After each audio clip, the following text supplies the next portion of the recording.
This episode is brought to you by the new Gold Silver Vault app. Get it for free at hiddensecretsofmoney.com. The entire world is facing a debt-driven disaster, the scale of which has never been seen before in human history. The situation is now so severe that we're left with only two options: default on our debt or inflate it away. You can already hear people blaming the free markets and even money itself for our problems, and to me this is just tragic, because we don't have free markets anymore, and we certainly don't use real money. This is the real reason for our problems. Our money itself has been corrupted. It's not just an issue of economics. This affects your freedom. When this crisis hits, people will be screaming for the government to do something when it was the government that caused the problems in the first place. Many societies have faced this dilemma in the past, and we can learn what the outcomes might be simply by studying what they did and comparing it to what we're doing today. So while I was in Germany, I decided to stop by one of my favorite museums and take you on a kind of crash course of the history of real money, how it evolved, and the twin dangers that arise when money is corrupted. I'm here at the Bundesbank Money Museum in Germany, and this is one of the best museums I have ever seen. Right at the very beginning of the museum, you walk in and it starts with barter. You know, originally the first form of currency was livestock. The problem with livestock, though, like for instance this cow, if I traded this cow to you for something and somebody else wants to trade you something else that's of much lower value, you can't make change.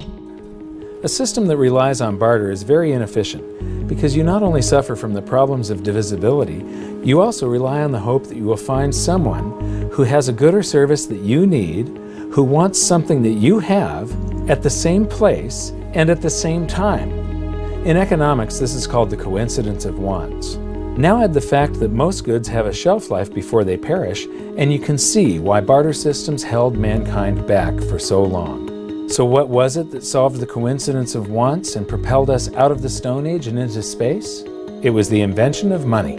Money is not evil.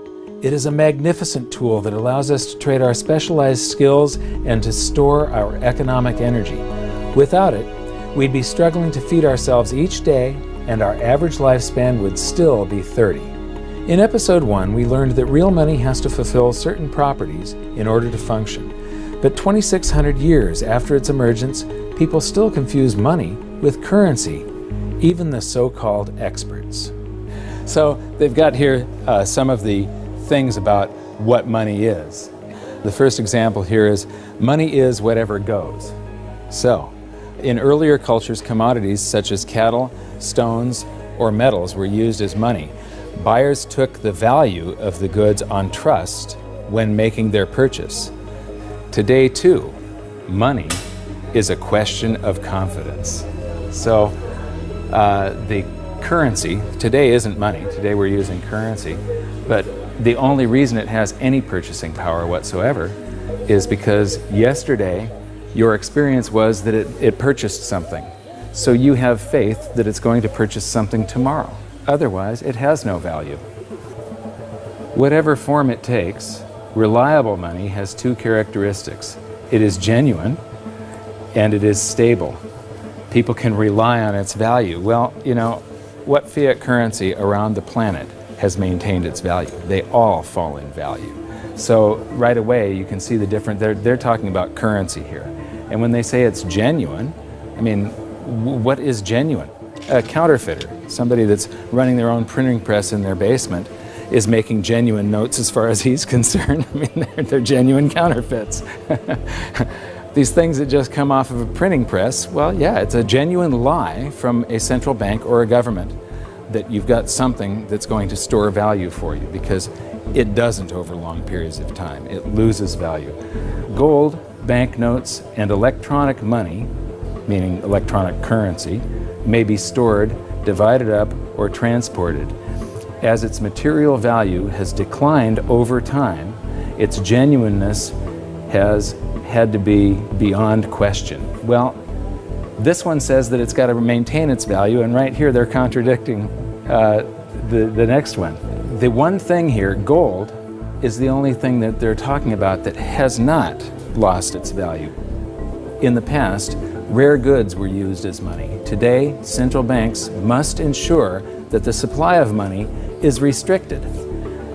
Well, what are they doing all over the planet today? They're lifting all the restrictions on how much currency they're creating. They're flooding the planet with currency.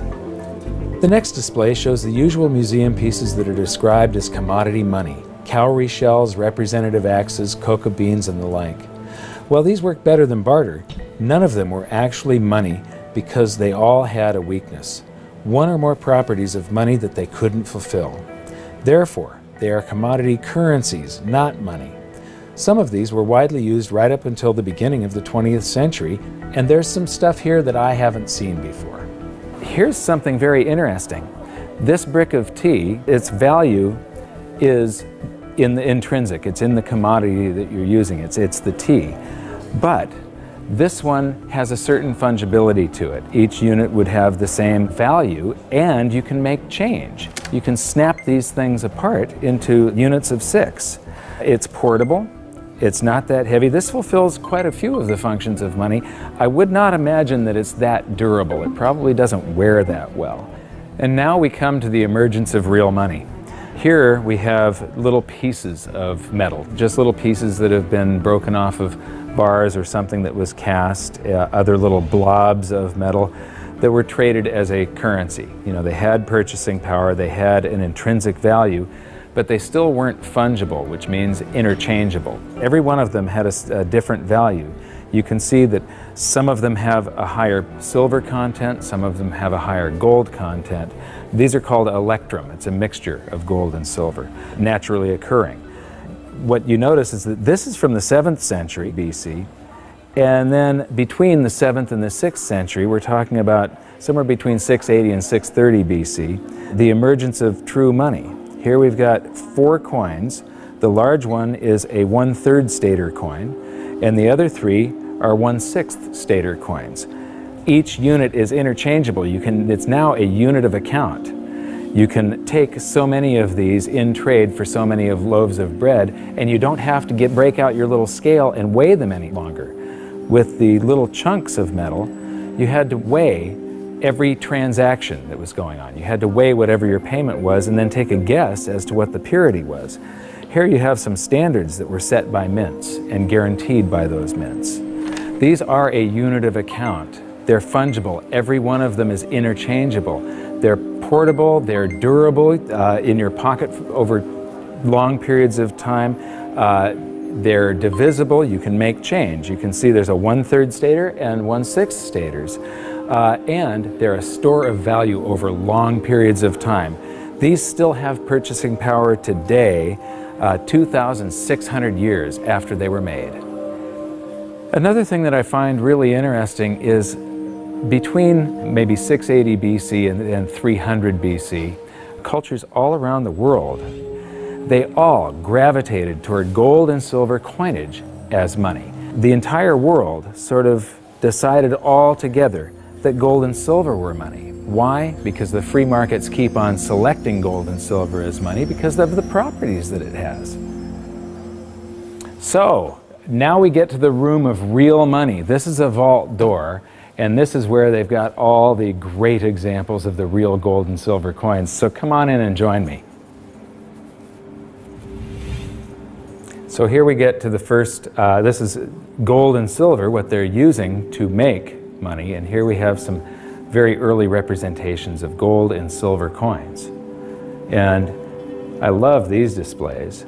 They start with coins in Lydia, so these coins go back to the very first minting of true coinage.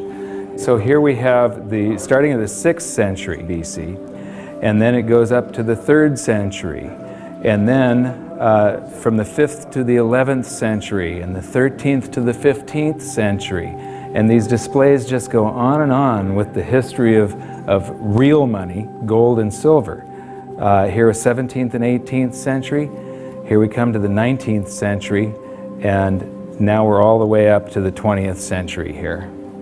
And here we come to our first example of government-issued fiat currency. This is from China. This is from 1375. And what's interesting is I have a chart that compares the value of the paper currency in China compared to silver. And there was a hyperinflation of this currency. it wasn't backed by anything. It wasn't backed by taxes. It wasn't backed by anything in the Treasury. They could just print this. And so this went into a hyperinflation because the government was just running its budget by just doing deficit spending by printing. And then I'm going to skip to some of the colonial currency. This is the United States, and each one of these currencies is printed by a different state. We've got Maryland, South Carolina, North Carolina, Connecticut, New York. This one here is particularly interesting. It's printed in the 14th year of the reign of King George III. It's dated March 25th, 1776. So this is just a few months before the Declaration of Independence. It says, "'Tis death to counterfeit." But this was printed just before we started coming out with the continental dollar, which went into a hyperinflation because of pure deficit spending on the Revolutionary War. And so this is the wall where real money gets corrupted. This is where it all turns to paper, which sometimes is backed by something, but it can be a lie. They can print more than they have of the stuff to back it. As we learned in episode 2, one of the first things a country does at the outbreak of war is to suspend redemption rights so that their currency is no longer redeemable in gold. This is exactly what Germany did before World War I. After losing the war, they suffered through one of the worst hyperinflations on record when they were burdened with massive reparation payments to France and the Allies. These heavy penalties stifled the German economy and brought it to a standstill, leaving the country with the same two choices all indebted nations have faced throughout history: default on their debt or inflate it away. Defaulting was not a viable option, as they were completely impoverished, weakened, and surrounded by armed forces ready to take their land. Since their currency was no longer tied to gold, it was decided to light up the printing presses and inflate their way out, paying the debts with new currency created out of thin air. This had drastic consequences. Check out some of this Weimar currency. The display starts with one mark that actually purchased something, but soon the notes rise to the thousands, then the millions, then the billions, and finally the trillions. It's mind-blowing. You'll notice that I'm laughing a little bit as we move through the museum, but I'm not laughing at the people. I'm laughing at the stupidity of central banks and of governments and how we never seem to learn from history. Okay, this is an example of different currencies used during the hyperinflation, and they call some of it inflation money and emergency money. This is interesting. They figured the way out of hyperinflation was to print more. So in 1923, the value of money fell by 50% or more per day. So that means prices are doubling every day if it's falling by 50%. Nearly everyone spent their money as quickly as possible on bread, shares, and other safe assets. Well, I don't consider shares safe assets. Actually, the stock market did not keep up with the inflation. However, this rapid circulation only served to stoke inflation even further. That's the function of velocity of money. It's just when velocity picks up, it's just like expanding the quantity. It's got the same effect. At the end, even 144 printing companies working for the Reichsbank could not keep up with the demand for banknotes. Emergency money issued by cities, local authorities, as well as banks and other enterprises started being circulated. So everybody was issuing currency to add to the currency that the government was printing like crazy. Although banknotes with face values of trillions of marks were issued, the vast demand for money, that's not correct, the vast demand for currency led to a paper shortage. Printers used anything that could be found, including wool, wood, and silk. So here's some example of wood, wool, and silk currencies over here. So this is a great example of how even here, in a museum of what they call money, this is the Bundesbank, one of the world's great central banks, if you can call any central bank great. They don't understand the difference between money and currency. They're calling all of this money, and it has nothing to do with money. This is just a promise. It was a promise to pay money at one point, and then it was a broken promise. people have faith in these government-created currencies, and it allows governments to basically rob their own people. The government erased the debts that they had left over from World War I by just hyperinflating the currency, and basically that transfers all the wealth of the middle class to the government. The government inflated away the debts, but they also inflated away the prosperity of their entire population.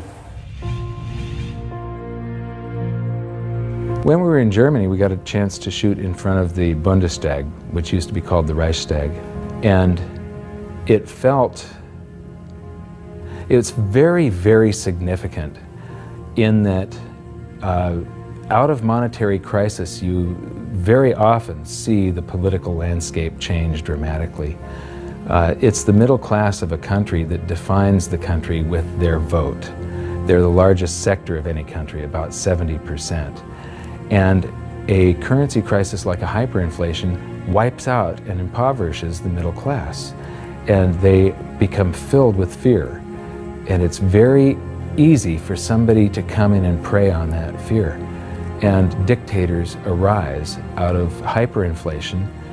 And this is one of my greatest fears as far as the United States goes. I think that we all have to be very, very careful and very watchful for what happens in the future. A few years ago, I was interviewing Congressman Ron Paul, and he said, I think that there's going to be a financial collapse before they come around to thinking seriously about monetary policy. But the real thing we have to worry about is not the loss of our wealth. It's the rise of a dictator. It's the loss of our freedom. And what's interesting is the rise of Hitler. There were 2 times where he played on the public sphere. He could never have come to power had there not been a hyperinflation back in 1923. Just 1 week before the end of that hyperinflation, that's when Hitler made his first big public appearance. Playing to the public fear, Hitler and his stormtroopers took over a beer hall called the Bürgerbraukeller that seats around 3,000 people. And he took the stage by gunpoint, and to this literally captive audience, he gave the speech that would change the world. Because of the hyperinflation, the audience had been recently impoverished. Their wealth had been stolen by the government running the printing presses. And so they're all scared. He offers them a scapegoat and tells them he's got the way out. He became very popular after that, and the very next day, the people that were listening to him followed him in an attempt to overthrow the government. He was arrested, tried, and convicted of high treason and served time.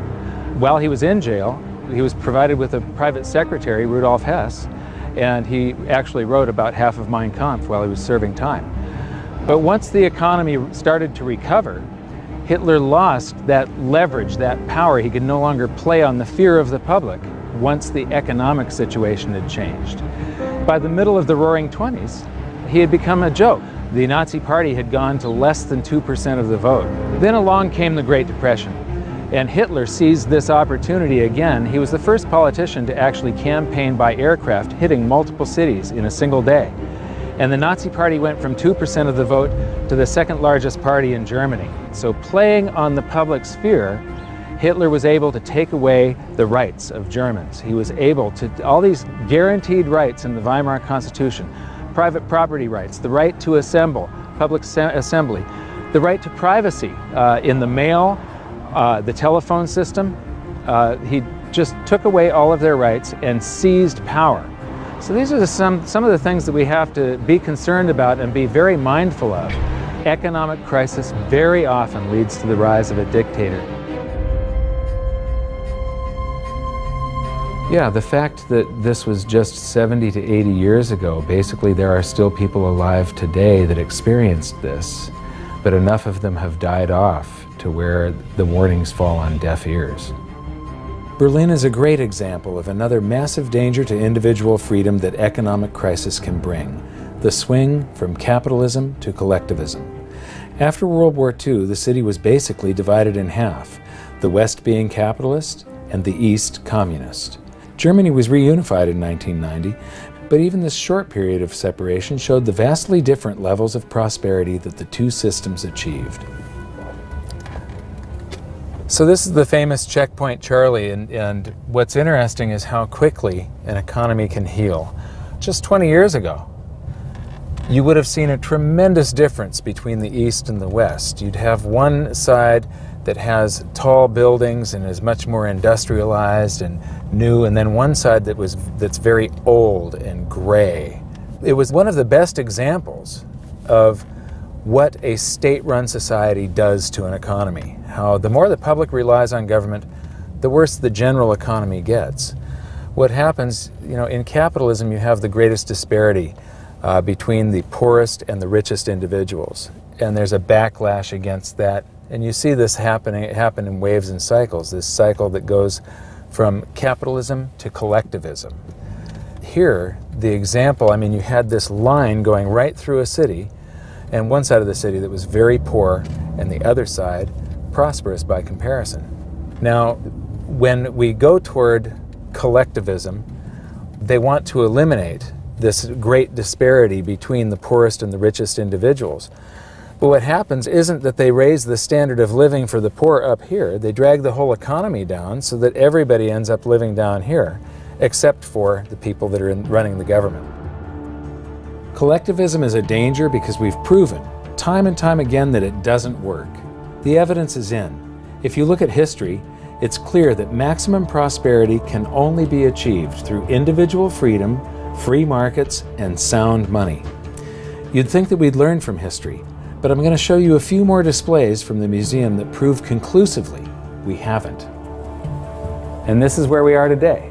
This is a sheet of 50-euro notes, and these come out of the printing press, bam, bam, bam, bam, bam, just like those notes did. And the entire world today is sort of, every central bank across the planet is creating currency like crazy right now. I think we're going into a deflation, so they're trying to stave off deflation right now by printing their way out of it. So here we've got some examples of the technology that governments around the world are putting into their counterfeit currency so that the public can't counterfeit the currency that the governments are now counterfeiting. So you've got all these holograms and watermarks and different threads and different types of paper. And then here's this big old printing plate where they pop these things out a mile a minute. And right now they are hyperinflating the base money around the world, the paper money. We're going into a deflation though of the credit money, the voodoo hocus pocus currency that the banks just type into the computer. That's starting to collapse, where this stuff is expanding. So we learned in episode 4 that modern currency creation is a complete scam, but a whole lot of people had trouble believing that it could be true. The European Central Bank has this awesome display that shows you exactly how it's done, and it's basically the same as our episode 4. So here's a quick recap thanks to the ECB. Basically, the central bank and the Treasury swap IOUs. The central bank writes a check and the Treasury issues a Treasury bond, which is an IOU, and that creates currency, and then it gets, somebody is paid, it gets deposited into a bank account, and 1,000 marks, they withhold 10%. So right here, they're already telling you that his bank account is a lie. He deposited 1,000 in it. They only withhold 100 in case he wants some of that. And then they loan out 900, which then she buys something from this guy, he deposits the 900. They borrow 90% of that and leave just 10% on deposit for him. And the result is that it expands. Every 1,000 ends up creating 10,000, or every $1 creates $10. And they've got the result here. It's all sort of a voodoo hocus pocus scheme.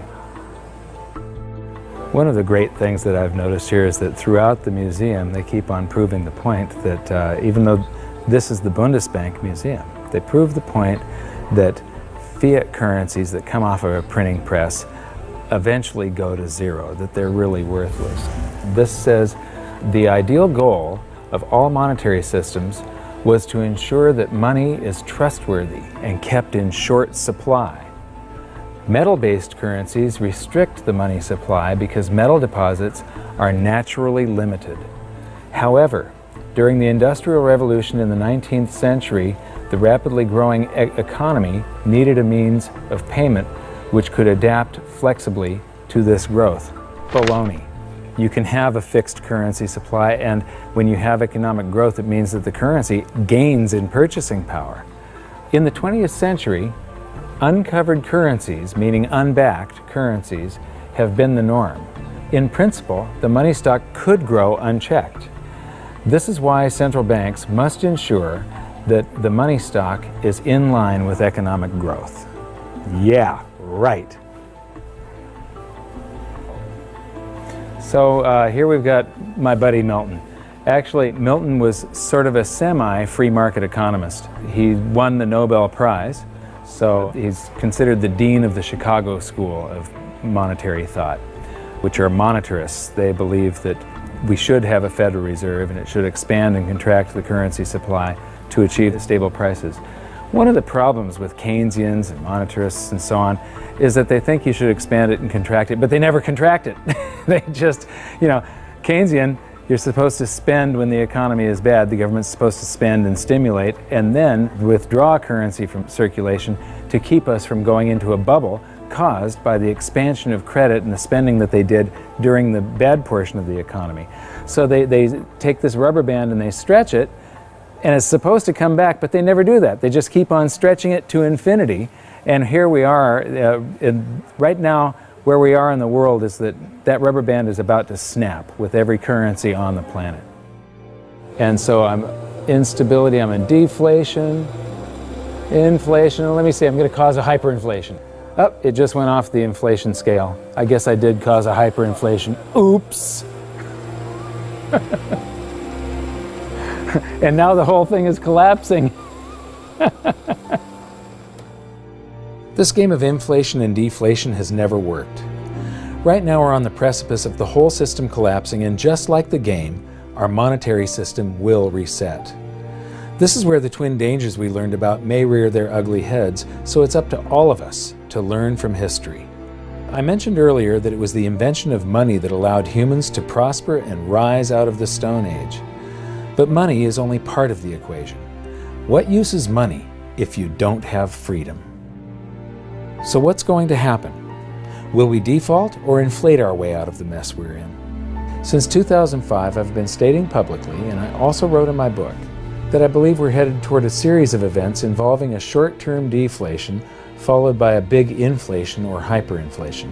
If you really want to learn how this inflation might affect you and your family, join me at hiddensecretsofmoney.com for this episode's exclusive presentation. It's a special video that shows where I believe we are on this economic roller coaster of a ride and how I think it'll play out. So for now, what can you do? 1. Share this video on social media and subscribe to our YouTube channel. 2. Educate yourself by watching the rest of this series. And 3. Take action to protect yourself and your family. Learn what you can do at hiddensecretsofmoney.com. I'll see you there.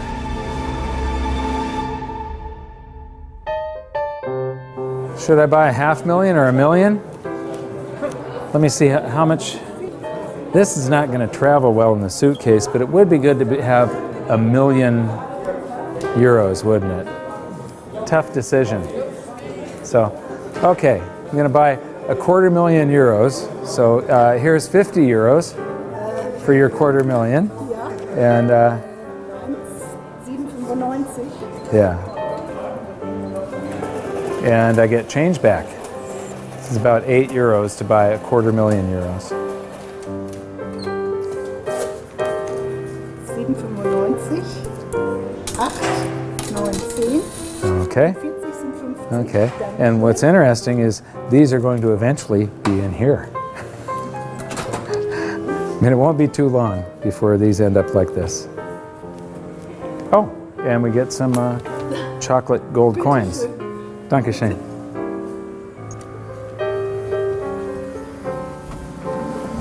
So that's our tour of one of the best monetary museums I've seen so far. But what amazes me is that they still just don't get it. This episode was brought to you by the new Gold Silver Vault app. Get the latest silver and gold prices, news, videos, and track your holdings using the virtual vault feature all in the palm of your hand. Get it for free at hiddensecretsofmoney.com.